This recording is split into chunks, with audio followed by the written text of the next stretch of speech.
Hi everyone, I'm Deb Muller, and today we're talking about something investigators often shy away from but can't afford to avoid: credibility assessments.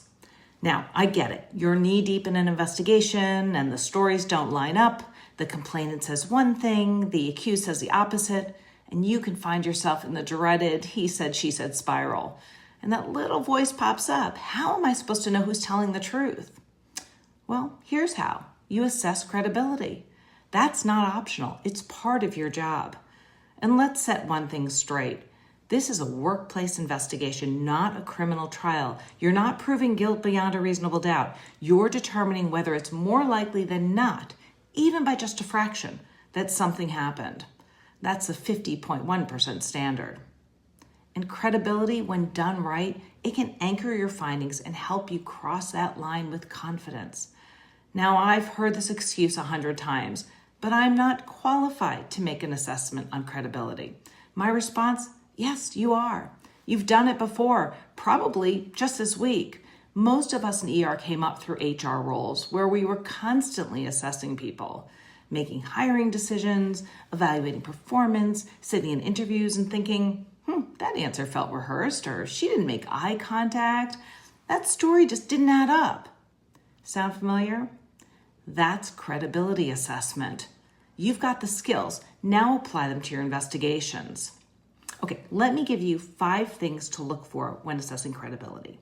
Number 1, plausibility. Does a story make sense given what you know? Is the explanation logical, or does it stretch belief?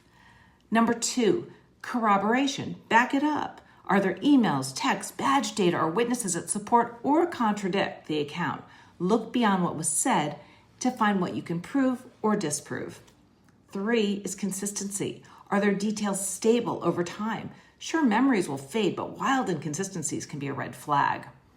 4, look at prior incidents. Patterns matter.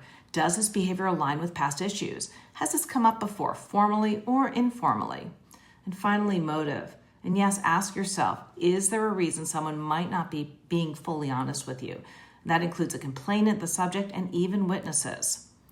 And while we're on honesty, check yourself. Investigator bias is real. Maybe you know the manager involved. Maybe there's pressure to wrap things up really quickly. Recognize it and control for it. When I first wrote about credibility over a decade ago, I kept coming back to one question to ask yourself. How do I know? That's the bar.